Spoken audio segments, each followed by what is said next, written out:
Good afternoon. My name is Tom Brinsnoff, Certified Master Tech out of Reading, PA, and today we're going to talk a little bit about how to change a spark plug.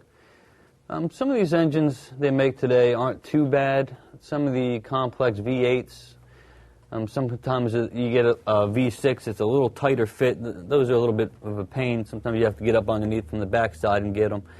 But this particular V6 isn't all that bad. And I'll show you real quick how to change the spark plug. We're going to start here because it's a little easier to show you on the front three here. Just twist your spark plug boot a little bit, clockwise, counterclockwise, just loosen it up a little bit. You just don't want to just yank on these things to pull them off. You usually end up tearing your spark plug wire, and that makes for a little expensive habit to do. Just give it a little tug after you twist it, stick it up out of the way. One thing you might want to get yourself is a spark plug socket. I prefer these longer ones. They have magnets in them. A little easier to reach in these longer holes here. You don't necessarily need one. A little common 3-inch one is fine, but these work a lot better, I found over the years. But just slide your spark plug socket right over your spark plug. It fits on there nice and snug. Get yourself an extension, a good ratchet.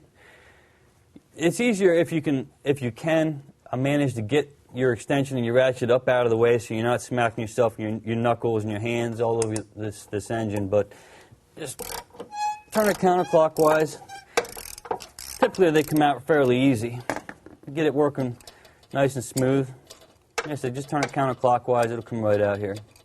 If you ever get one that doesn't come out, the best thing I can tell you to do is just stop what you're doing, take it to a shop. Chances are the head's got to come off, and that's just not a pretty sight. But it's easier if you don't want to go through that extension. You get one stuck in there that won't come out. Don't force it because these things do break. They're only made of porcelain up in here with a small metal electrode that goes up through the middle of it, and they will snap off pretty easy.